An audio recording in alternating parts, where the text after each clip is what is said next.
Keluarga konglomerat Lipo Group berkunjung ke kediaman pribadi Jokowi di kota Solo, Jawa Tengah. Momen pertemuan itu diunggah Jokowi di akun Instagram resminya pada Jumat 13 Desember. Namun tidak jelas apakah kedatangan salah satu orang terkaya di Indonesia tersebut diundang atau berkunjung atas keinginan sendiri. Mantan orang nomor satu di Indonesia itu menerima keluarga Mochtar Riyadi bersama James Riyadi dan John Riyadi di meja tempat biasa yang menerima Presiden Prabowo Subianto. Jokowi mengenakan kemeja putih sementara Mochtar Riyadi dan keluarganya mengenakan batik. Rasa terima kasih Jokowi karena di usia 95 tahun, Mochtar Riyadi masih tampak sehat untuk berkunjung ke kediamannya. Mochtar Riyadi adalah pendiri Lipo Group.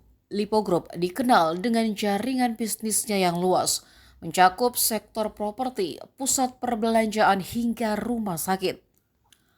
Anaknya James Riyadi bahkan masuk dalam daftar 9 naga di Indonesia, julukan bagi pengusaha yang menguasai perekonomian Indonesia.